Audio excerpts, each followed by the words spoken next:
Okay, welcome once again to the Wednesday evening God idea. Here's Kathy. Thanks, Sarah. My name is Kathy. I am an alcoholic, and thank you, Rob, as well for your service. And yeah, it's great to be here with you all and see you guys wherever you are in the world. Good night, good morning, good afternoon, wherever you may be. It's great to have you. So we're starting tonight on the page 23 on the bottom, which is how true this is, few realize. But I want to do a little recap swiftly.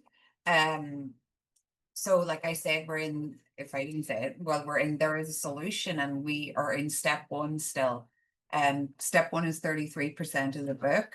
They're going to give us a lot of information, a lot of education about what we suffer from, be it the real alcoholic.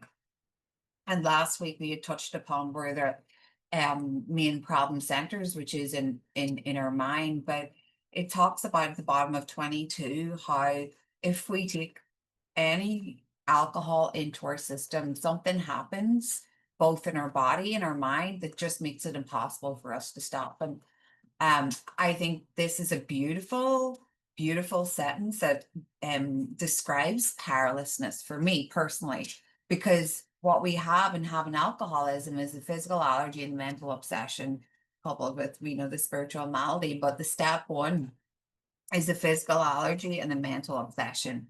That's what we're talking about here. And like I said, um, we talked about how the main problem centers in our mind. Um, yes. Um, where am I now? I'm a wee bit nervous, I forgot to tell you, is that yeah, and then we went on about how we have excuses and we've alibis to pick up that first drink. Um, or how some of us laugh it off, become irritated, or refuse to talk. I refuse to talk person. I just avoided the conversations like that from my family. And we talked about the philosophy of the man who having a headache beats himself in the head with a hammer. And like I think of that in a third person. Like that's probably what my family thought of me when I kept going back and kept going back. I had no idea what was wrong with me. Um, and it says, once in a while, you may tell the truth. And the truth, strange says, usually has no more idea why you took the first drink than you have. And that's that moment. It was like, why did you do it, Kathy? And is this long pause at the end of the phone where I couldn't answer because that was the truth. I had no idea why I was doing it. Um, and it says the big obsession is that somehow, someday, I'll beat the game. Somehow, someday, I'll be able to drink successfully and safely. It'll just work out. And my lies were like, I'll get in a relationship. I'll just drink twice a month. I'll just do it this way. I was trying to control and manage my drinking, and that was the great obsession. Um, but it says, but they also suspect they're down for the count. Like, I think deep down, most of us know if we stay still long enough that we're pretty screwed. Like, that's why I kept drinking more and more and more and more. Never mind the fact that I don't have any willpower to stop, but I had to block it out that maybe I'm an alcoholic. I had to keep going, like, because all the damage I did and so on and so forth. I needed to be in oblivion. So we begin at how true this is few realize. In a vague way, their family and friends sense that these drinkers are abnormal, but everybody hopefully awaits the day when the sufferer will rouse himself from his lethargy and assert his power will. You know, how true this is few realize. I don't know if the rest of you guys realized it before you got here, but I absolutely didn't realize it until I came into Alcoholics Anonymous and I really started doing the step work and understanding, like putting my experience to this, that I'm down for the count. Like I am screwed, my back is to the wall, and the only solution is spiritual in the 12 steps. You know what I mean? Um and that I can't do this. I can't safely drink. Um, but I did have my family say it to me, can you go and see a doctor? Can you just get it together? My mom used to say that, and I would get, periods of sobriety. And I love in Bill's story, that he talks about, you know, how he would still lose his withering nerves, you know. I would do that. I would get sober. I mean, just not drinking and going to meetings and like, you know, I wasn't burning my life to the ground, and like I was talking to my mother or I was talking to my sister, and like they were kind of getting built up, like Kathy's back, it's okay, like she's got her act together, until I burn my life to the ground once more because I get overtaken by that obsession because I'm so uncomfortable in my skin and I don't know it. And you know, lethargy just means like lack of energy. And behind this all is this ignorance and misunderstanding from family members, friends. Again, they just think it's a matter of willpower. Pull up your socks, exert your will, try harder. Well, I'm pretty sure every one of us has tried everything they've thought of here not to be here. You know what I mean? Like I've tried it all. Not everything, but I've tried what I've thought of and it just doesn't work. Do you want to say anything on that, Aaron? Yeah, well, as Kathy mentioned in the beginning, you know, from this point on, from page 23 to 43, the next 20 pages, we're going to be looking at this. Why am I powerless over alcohol before I take the first drink? We've spent the previous 20 some odd pages talking about why we're powerless once we take that drink. We understand the allergy now, or hopefully we do. From this point, for the next 20 pages or so, we're going to be looking at why that statement about powerlessness applies before we even take the first drink. And as Kathy just read this last sentence about everybody hopes that the sufferer will arouse himself from his lethargy. Just to think that to arouse ourselves from lethargy, lethargy is extreme laziness. And that's basically just saying self-will. Can't you just say no? Can't you just put it together, pull it together, do this, do that? Why can't you just do that? And behind those things is a world of ignorance and misunderstanding. People mean well, they just don't understand. And how can we expect them to? We didn't understand.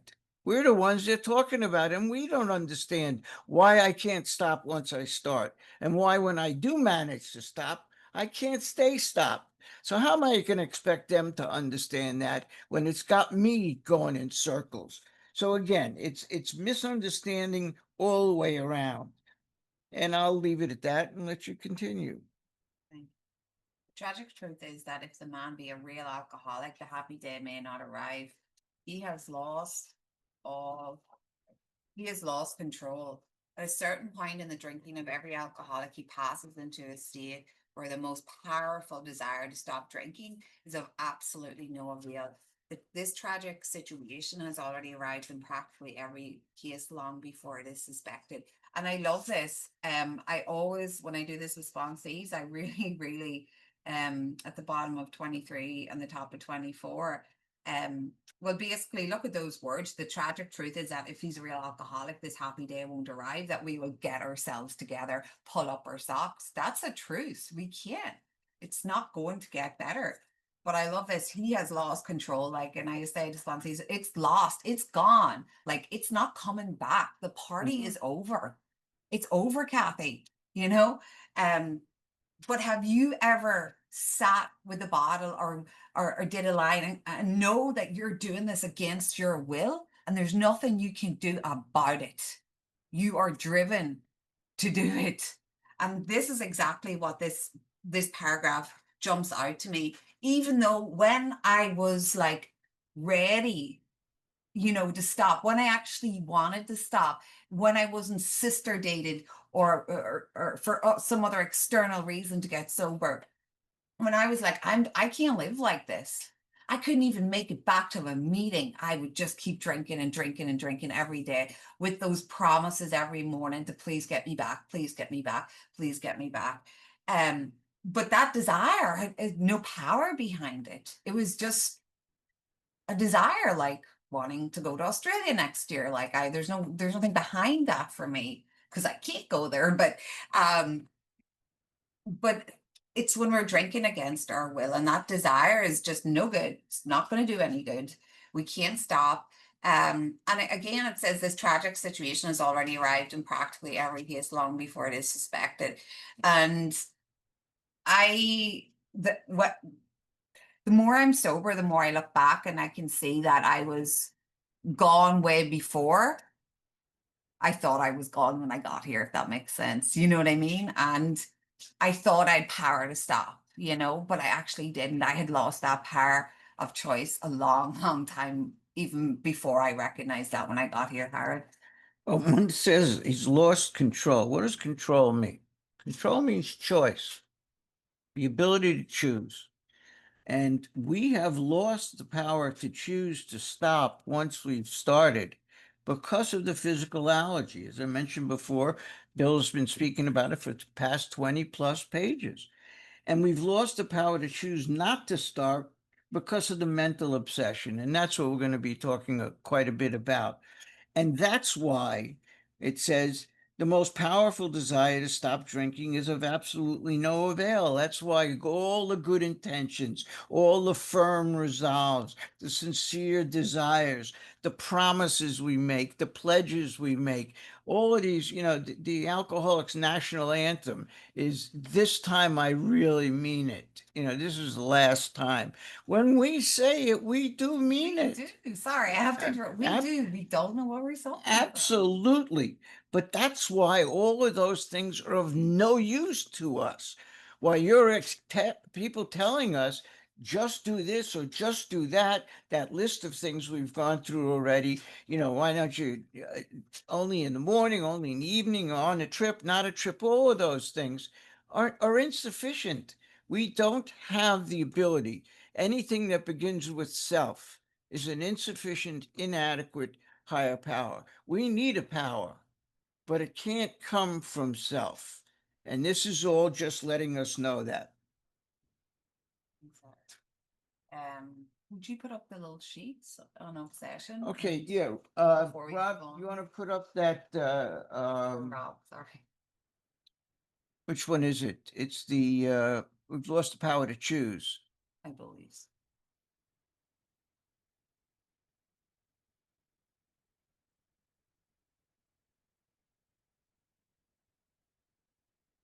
Did you find it? Or you need me to?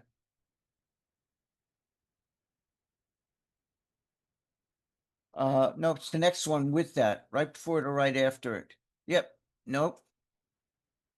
It should be right before it. No?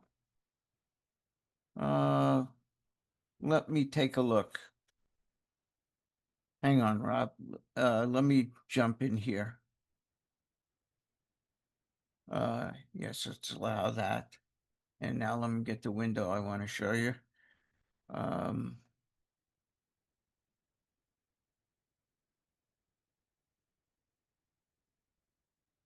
Okay, there it is. Now let me get it so you can see it and we're in good shape.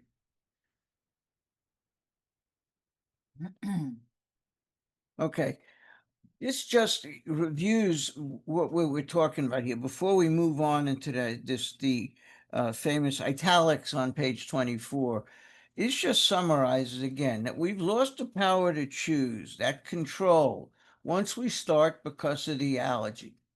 We've lost the power to choose not to start because of the obsession. This is what I mentioned before. So what does that mean?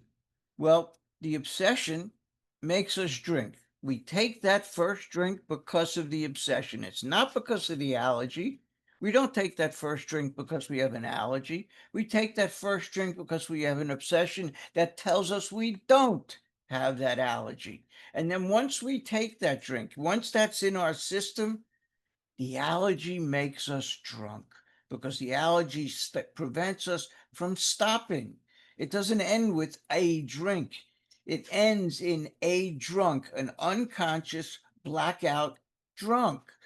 And as Dr. Silkworth said, he had his own version of that statement. He said, the obsession condemns you people to drink. It's the allergy that condemns you people to die. And that's really what it's all about. Thanks. Thanks, Yeah, Rob. Let me no take that problem. down. Yes, like the three things I don't have when it comes to alcohol is I don't have power and I don't have choice and I don't have control. And the Mm, way I was taught to me was, it talks about when Dr. Silkworth goes to Bill in the hospital, how he explains that we're ill, and he says that your will is amazingly weakened when it comes to liquor. So I don't have willpower. I can't just say no. That doesn't, I want to, but I don't have that. So if I don't have the power, I don't have the willpower, that means I don't have a choice. And when I don't have choice, I drink. And then I don't have control because my body is taken over. Something happens in my body and my mind that I can't stop. I can't. Let's go on to the italics. The fact is that most alcoholics, for reasons yet obscure, have lost the power of choice in drink. Our so-called willpower becomes practically non-existent. We are unable at certain times to bring into our consciousness with sufficient force the memory and suffering and humiliation of even a week or a month ago. We are without defense against the first drink. What a powerful paragraph. mm. And a fact is something known to be true. So they're telling us that for whatever reasons obscure, not easily understood, I have lost the power of choice in drink. Again, if I don't have willpower, I don't have choice. So I've lost that. Even sober, sitting here today, I still don't have that. I have a power greater than myself, but I don't keep myself sober. I don't keep myself away from my drink. That's God. And um and our so-called willpower becomes practically non-existent. Um and I love this at certain times, like it's absolute. Like, look at that word certain. It's going to happen at certain, we're unable at those certain times to bring into our consciousness with sufficient force the memory of the suffering, humiliation of even a week or a month ago. Like, I remember the first time I came into AA and like 3 months, all these consequences happened to me and I got better. 3 months sober. One night I turned around and picked up a drink. Do you think I remembered all that pain and being in the emergency room and all the consequences when I picked up that drink? I had the feeling, like we're going to read about it, that I'm doing something not so right and I didn't want to do it. And that's because I had untreated alcoholism. My mind does not, with sufficient force, bring into it. Oh, do you remember you broke all these bones and did all this here? Don't pick that drink up. Absolutely not. Absolutely not. And we are without defense against the first drink. So I'm without defense against the first drink. And I also have wrote in my book against the first thought as well. You know, so if I don't have a defense against the first drink, I need something other than me. Howard. Yeah, I was looking for a quote. Bill Shaber, who wrote, as you most people know, Writing the Big Book, a book that is vital to the study of the Big Book. But he noticed something, and he said, after careful reading of the first 164 pages of the Big Book, reveals at least 77 clear references that Bill Shaberg came across, 77 clear references to Bill's diagnosis of the alcoholic problem. And what is that diagnosis?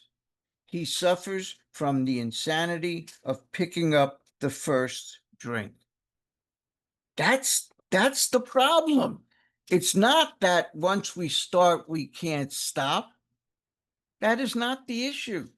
That's the first part of step one. And when do we do this? When do we do this? Every time? Stone cold sober. Oh, That's yes, I'm sorry. it's What not you a didn't, trick question. right. We've done it. We've made that decision stone cold sober. Technically stone cold sober. But again, that's the problem. It's not the first part of this step. It's after the dash in this first step that really highlights the problem. The problem is not we have an allergy to alcohol. The problem is that we tell ourselves we don't. So the first part of this step is saying we can't handle alcohol. Second part of the step is we can't handle sobriety either, which is why we give in to that obsession. Right, absolutely. Like I didn't know when I got here until I was told read page 52 why I was so miserable and didn't want to be alive. You know, I had a lot of suicide ideology, and I just want to say this because it's the unmanageable part of my life. It's those elements that force me to look for a solution to my living problem, to the problem which is me, right? I can't get me off me, so Yeah. I have to get relief in some way. And like, it's yeah. Yeah, I'm glad you pointed out in the italics where it says we are unable at certain times. Certain means absolute. It's going to happen. There's no doubt about it. So when Kathy emphasized that, it's quite important that we realize that. And the paragraph begins with an interesting statement. It says, for reasons yet obscure. That was written in 1939.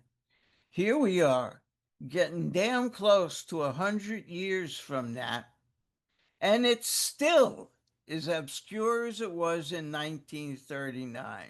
It's amazing just to think about, because obscure is only, according to 1939 dictionary, obscure is defined as not easily understood.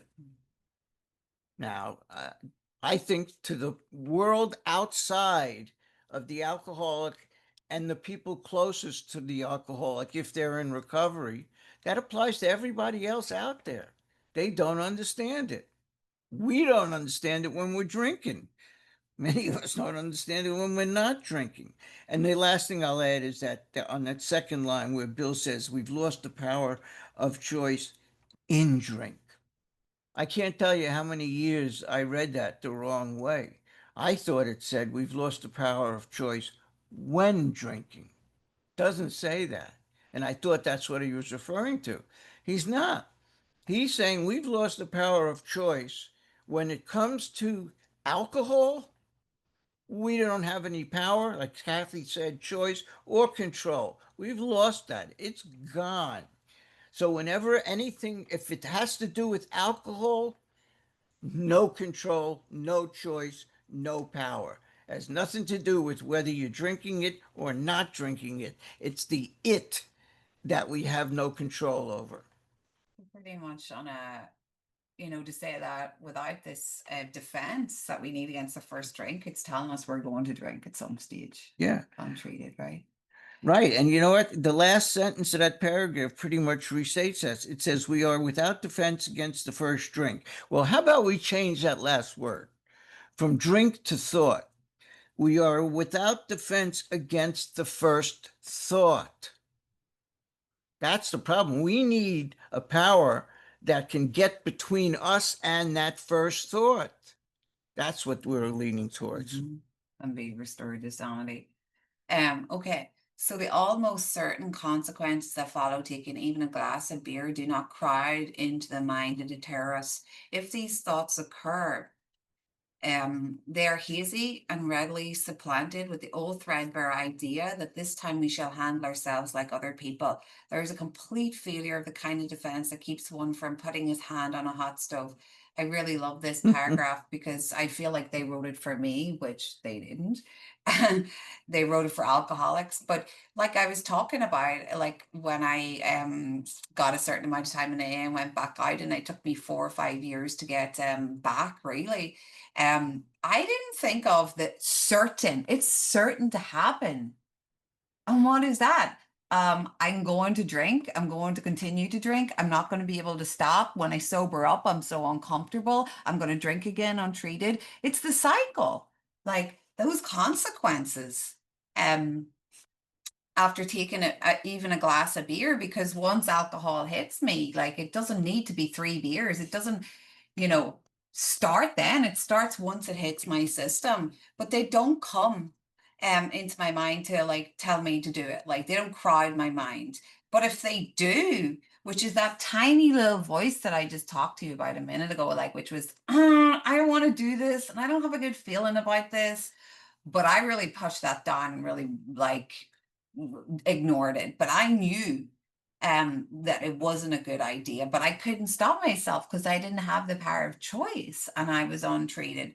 And it says, that tiny little voice is hazy, and then it's redly supplanted. So it's replaced with this old threadbare, and threadbare just means worn out. Like Howard will talk about my shoes, threadbare, my flip flops. Like it gets, if that little voice comes like, don't do it, not a good idea, walk out, leave, don't do it.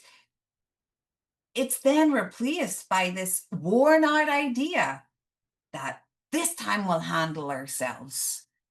This time we'll handle ourselves. This time it won't be as bad. Because remember that time 10 years ago, I went out one night and had a martini, one martini. You see, I could do that again. It won't be as bad. And then they reference this complete failure of the kind of defense that keeps me or keeps someone from putting his hand in a hot stove. Like there's something not right.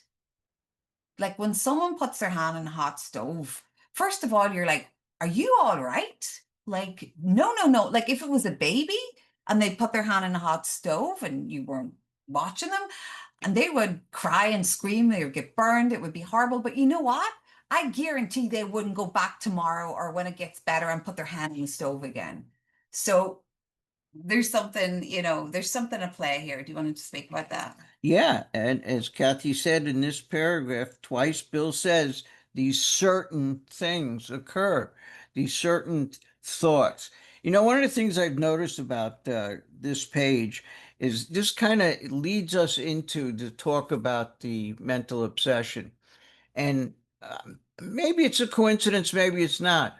But Bill uses 11 references on this page to the mind.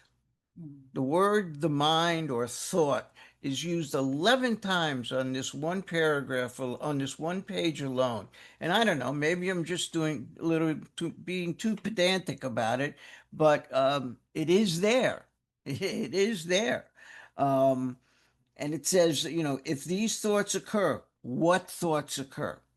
The thoughts that are mentioned in the first sentence, the absolute certain consequences that follow. If those thoughts occur in the mind, that reference to mind there is number 4, for those of you who may be counting, to deter us. If these thoughts, there's number 5, they're hazily supplanted and replaced with the old threadbare idea, number 6, that this time we shall handle ourselves like other people. And I reread that line because that is the big lie. That last line, that this time we shall handle ourselves like other people, is another way of saying, I don't have an allergy. We are not like other people. Right. Right. That's it. I'm sorry, I interrupted. Nope. Go right ahead. All right. So the alcoholic may say to himself in the most casual way, it won't burn me this time, so here's how. Or perhaps he doesn't think at all. How often have some of us begun to drink in this nonchalant way, and after the third or fourth pounded in the bar and said to herself, for God's sake, how did I ever get started again? Or only to have the thought supplanted by, well, I'll stop at the 6th drink. Oh, what's the use anyway? Like, I just want to really bring up the insanity before the first drink, because I had a lot of this in my experience and like getting back, like by God's grace, from a very long relapse because I didn't do the work. But to say that, like, I say these things to myself, what do they look like? They don't look like they look like I know what's going to happen anyway. Sure, I might as well drink, or I don't care. I'll never get this, or you know what, that A doesn't work, or you know what, I know, I might as well look at my life. I'll drink at it. That's insanity. That's insanity. And I believed all these things that were so believable to me whenever I would go and pick up, because they were like, to my life, I thought they were true. I can't get sober. I go to AA, something doesn't work for me. And so all these, craziness would come into my mind about like why I would have a drink. And it was just nuts. Like, but anyway, I'm going off the paragraph. But basically, yes, like it was so casual. Like, it won't burn me this time, so here's how. Lads, that like I read that and I'm just thinking back and reminiscing. I'm like, every time I picked up a drink, I played Russian roulette with my life and I did not know it. but I was like, oh, well, I'll get back. Oh, my other one was like, I'll get back to A tomorrow. I'll do it tomorrow. And that never happened. Um, and where are we? Or perhaps he doesn't think at all. How many times have we like left work and like ended up at the bar, the liquor store, and go, what happened from work to the liquor store? That was 30 minutes. Where did that time go and how did I get here? Like I just don't think. And I wonder what? I end up with a glass in hand. Um, and then it says, how often have some of us began to drink in this nonchalant way? And of course, after the third or fourth pound in the bar, said to herself, for God's sake, how did I get started again? Absolutely. After the first or second, it's like, I can't believe I did this again. How did this happen? I actually think I'm getting sane when I have a drink. Like, yes, how did this happen after two drinks? And then we have this thought of, I'll stop with the six or mine was what's the use anyway? Like, off we go. Like, that's my, yeah. Game on. Yeah. That's, I mean, there's no choice anyway. that's Like, it. I'll stop with the sixth or whatever, but the point is game is on, man. Um, this paragraph begins with an interesting thought. It says, the alcoholic may say to himself, and incidentally, say to himself is a reference to the mind. But you know what happens when you talk to yourself? You get the same asshole's opinion over and over and over again. And that's what he's pointing out here. I hate to be crude, but that's exactly what we're talking about here. We get the same opinion over and over, and we tell ourselves, or perhaps we don't even think at all. And the next sentence he says, how often have some of us begun to drink in this nonchalant way? I'm going to change the word drink to think. So how often have we begun to think in this? What does nonchalant mean? yeah, thank you, because I didn't want to look dumb and not know what it means. Nonchalant means lack of care or thought. Mm. Lack of care or thought. So how often have some of us begin to think in this lack of thinking way? Clearly, it's a lack of thinking, because if we were thinking correctly, we wouldn't do it. But we're thinking a lie, that this time it'll be different. And again, I'll stop with the six drinks, or what's the use anyway? The point is, game is on, man. The cycle's on, the Yep. cycle's back. When this sort of thinking is fully established in an individual with alcoholic tendencies, he has probably placed himself beyond human aid and, unless locked up, may die or go permanently insane. These stark and ugly facts have been confirmed by legions of alcoholics throughout history, but for the grace of God. And I'll just pause there and go back on this. And this sort of thinking, like Howard is mentioning, the thinking is telling us that it's fully established in us what are alcoholic tendencies, the obsession in the mind and the allergy of the body. It's fully established. Those neural pathways are like first habit to us, is what they're saying. But we've placed ourselves beyond human aid, and let's have a look at what human aid is. Human aid is my doctor giving me something. It's pills, it's medicine, it's a relationship, it's a new job, it's the gym, it's all these, it's self, it's willpower, it's getting a puppy, like getting whatever. Like those are all human aids. Those are things I try to, you know, put my reliance on to not drink. Oh, and here's another one as well, is having a mental illness, but I'm not an alcoholic. Like I had that too at one stage of my drinking career, and there's absolutely nothing like nothing wrong with mental illness, but I was in so much delusion that I was like, I just need to go to your meetings, but I'm not you. Like, this is the insanity I listen to. But I'm beyond human aid, because as you know, I didn't do it. Well, not as you know, as one could assume, I was sooner or later back drinking after that. But it says, like, these are we either die or we go permanently insane. Like, we hear jails, institutions, or death. Like, that's three promises. They're here. There's two promises. This is what alcohol will give you. right? It will give you death or permanently insane. Like, I'm not putting my chips down for that. I don't know about you, Howard, but no. But it's saying these ugly facts, and they are ugly. This is a like life threatening illness we have, like untreated, has been confirmed by legions of alcoholics throughout history, but for the grace of God. Look at your own experience. Look at the stories at the back of the book. But for the grace of God. That is a promise to me, but for the grace of the God. And I'm just going to speak a little bit on that, and I'm going to be quiet here. This line really touches me because I am so all over page 24, like most of these pages, but in particular, like I mentioned, 4 years, maybe 5, of in and out and in and out and in and out and getting time and drinking and getting time and drinking in relapse. And this is where, I would live. Like, you look at the insanity of those couple of paragraphs in the middle of 24, coupled with my own thoughts and lies. But for the grace of God, I got back. But I didn't start my step work until probably about half a year sober. And that was the grace of God. You see, God gave me what I needed to get to where I needed until the person was put in my path to help me. You know what I mean? It's like, that's grace. That's absolutely grace. And now I got to do something about it. But I get so kind of emotional about that because it was one night and someone approached me that never came to my meeting and carried the message to me. And yeah. And it would, yeah, but for the grace of God, I didn't take my own life before that. Yeah.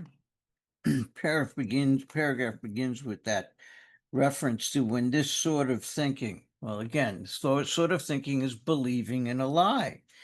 Now, if we've placed ourselves beyond human aid, and that's what Bill says here on the third line, that means that, I hate to break this to some people, but fellowship alone is human aid.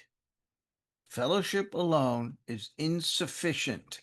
Page 17, the beginning of this chapter, told us point blank, and I said it then and I'll always repeat it, that I think every newcomer at their first meeting needs to be introduced to the news on page 17, which is that the common peril representing fellowship is insufficient in terms of recovery, that it is only one of the elements of the cement which bind us together, that the other element is that we share a common solution. So the common peril, fellowship, over common solution, steps, those are the two elements of the epoxy, of the glue, which bind us together. And if we've placed ourselves beyond human aid, then we have to recognize that fellowship alone is insufficient. I always, when I go through this book with folks, I like to ask questions at certain times, and it's around this paragraph that I ask them, have you ever drank against your will? Because, I didn't know what that meant until I thought about it a bit, that once I take that first drink in me and I think I'm making a choice for the second or the third, I am not. I am drinking against my will. I don't know it yet, but I'm drinking against my will. I don't think it, but I am. Absolutely. And what's the other? If we've placed ourselves beyond human aid, we're going to be talking about Roland Hazard and Dr. Jung in a couple of chapters, in a couple of pages, actually. But there's a quote from Dr. Jung in one of his letters to Bill. Well, one of his letters to Bill. He wrote one letter to Bill. It's amazing how we talk about the communication between Bill Wilson and Dr. Jung like they were pen pals and they exchanged all kinds. Bill wrote one letter to Dr. Jung. Dr. Jung's secretary responded, and then Bill wrote another, and then Dr. Jung died and never got a chance to answer that. So we're really talking about one letter from each of them. You want to be technical? 2 letters from Bill, 1 from Dr. Jung. So it's amazing. I mean, there's a whole book about these letters, and there's only 3 letters, but be that as it may. One of the lines in Dr. Jung's letter, the first letter, and the only letter he wrote to Bill, he said, "It takes a spirit to defeat a spirit," because that's what alcohol is. Alcohol are spirits. And so he's just pointing out that alcohol is a spirit, and the solution to this is a spirit as well, that Holy Spirit. Interesting use of words, I think. And I love the way the paragraph ends. You know, it's almost sad. So many want to stop, but cannot. And from this page 25 to the end of the chapter is all about one thing and one thing only, and that is that spiritual experience and its application, because that's what we're about to break into. Okay. Beautiful.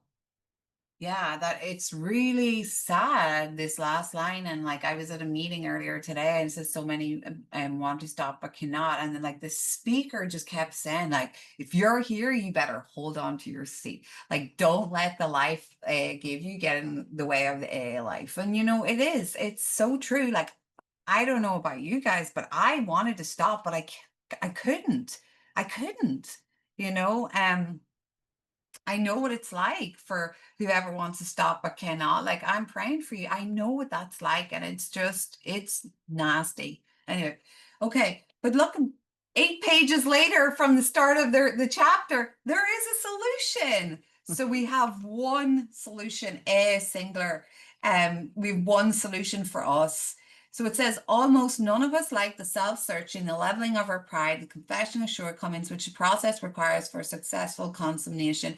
But we saw that it really worked in others, and we had come to believe in the hopelessness and futility of life as we had been living it. When therefore we were approached by those in whom the problem had been solved, there was nothing left but for us to pick up the simple pick up the simple kit of spiritual tools laid at our feet. We have found much of heaven, and we've been rocketed into a 4th dimension of existence of which we had not even dreamed. Let's break this down, and we're going to end on this paragraph. Okay. So like they're outlining the program here. So they're talking about this self-searching, which is 4, 6 8. and 8. Yeah. The leveling of our pride is 1. 4 and 5, 9. Well, 5 is the confession of shortcomings, which the steps require. That's a must. I must do all these things to get the spiritual awakening. I can't take a shortcut. It says, but we saw it really worked in others, and we come to believe in the hopelessness and futility of life as we've been living it. Absolutely. I see these happy people, something in their eyes. Like, I love when it talks about Abby, you know, he's fresh skin and glowing, but these people that are recovered, there's something going on with them. And I'm like, what do they got that I don't? It was freaky, but I wanted what they had. And I was so curious because life was futile without a drink. Like, I always think like alcohol kept me alive. Like, without it, I did not want to be here. And the hopelessness.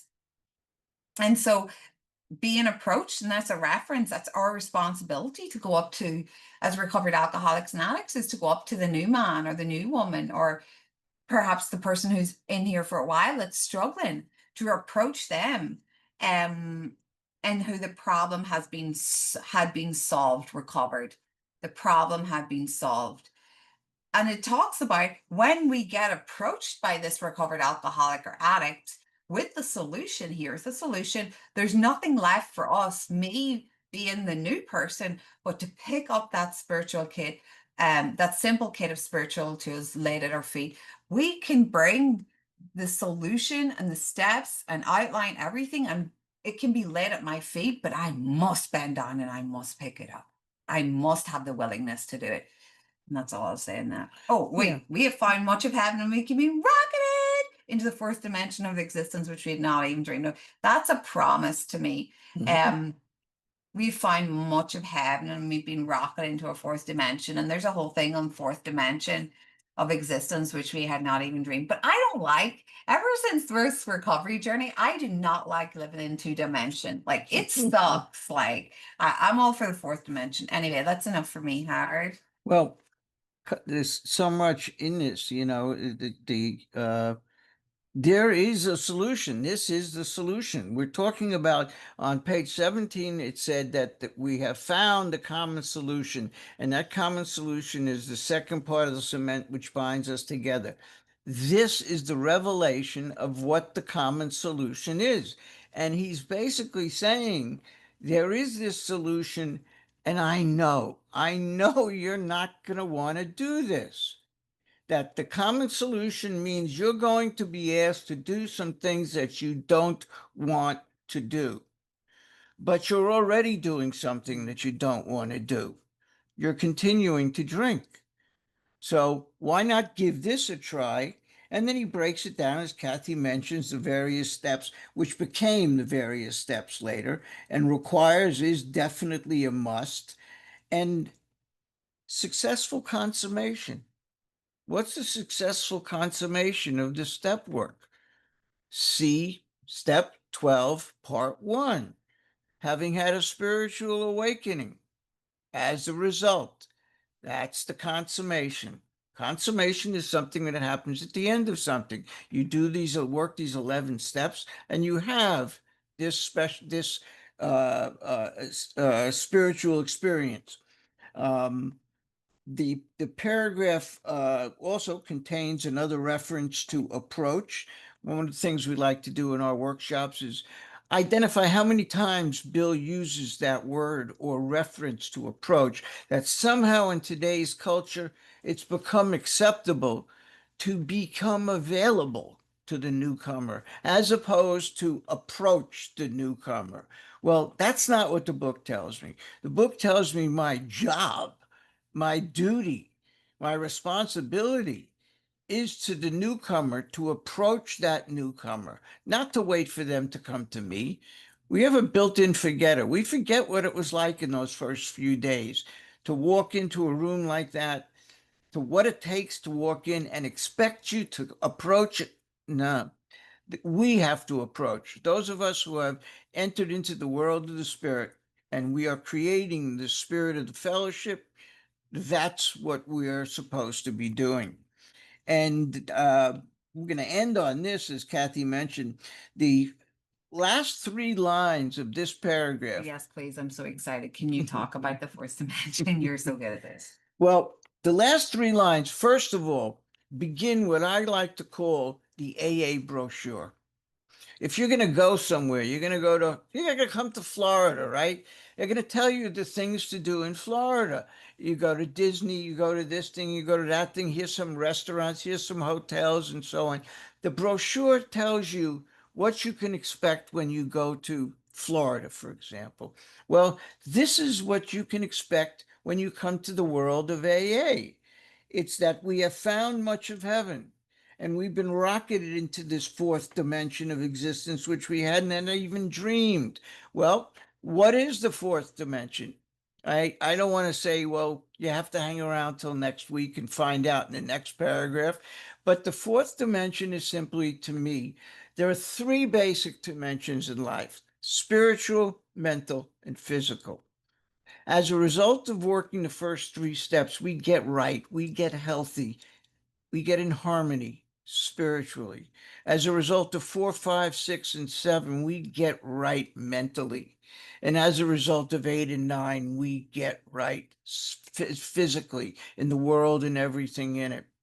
So if we are right spiritually, physically, and mentally, if we are in harmony in those 3 basic dimensions, we're walking in a 4th dimension, which is the harmonious blend of all the other 3. We have entered this world of the spirit, and we're not the same people we were before. And we're going to get into that in the next week when we get into the next paragraph, and we'll talk about. Bill does give us a definition of the 4th dimension in that. But the other thing I want to point out is when I mentioned to you the AA brochure, we have found much of heaven. if you'll hold this page for a minute, let's go back to page 8 for a second. Page 8, the paragraph begins with, trembling, I stepped from the hospital. If you'll please go down to 4 lines from the bottom of that page, which begins with, I was soon to be catapulted, and catapulted means to launch with enormous strength. You know those catapults that you bring back and it launches out that rock that goes to defeat the enemy? I was soon to be catapulted into what I like to call the 4th dimension of existence. And incidentally, you know, in a catapult, how to maximize a catapult, how do you get that rock, that stone, whatever it is you're hurling at the enemy? You know how you get it to do its most damage? You get as much strength pulling it back as you can, and then you let it go. So that means it goes forward. forward more. motion, right? So you want to get the maximum out of the work of the steps, put the maximum work into it, and you get the maximum result.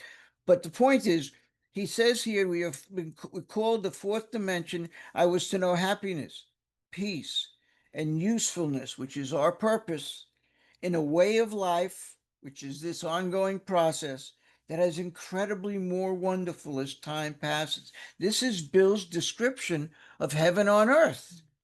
And he goes a little bit further here and introduces the brochure, but he gives us a hint, a glimpse into heaven on earth on page 8, and he gives us a little more of a taste on page 25, which is where we'll stop and pick up next week. I'm going to turn off Thank the you, Howard. recording. Thank you, Rob. hun. Great Thank you, job. everyone. Thank you, Rob. Thank you all for coming.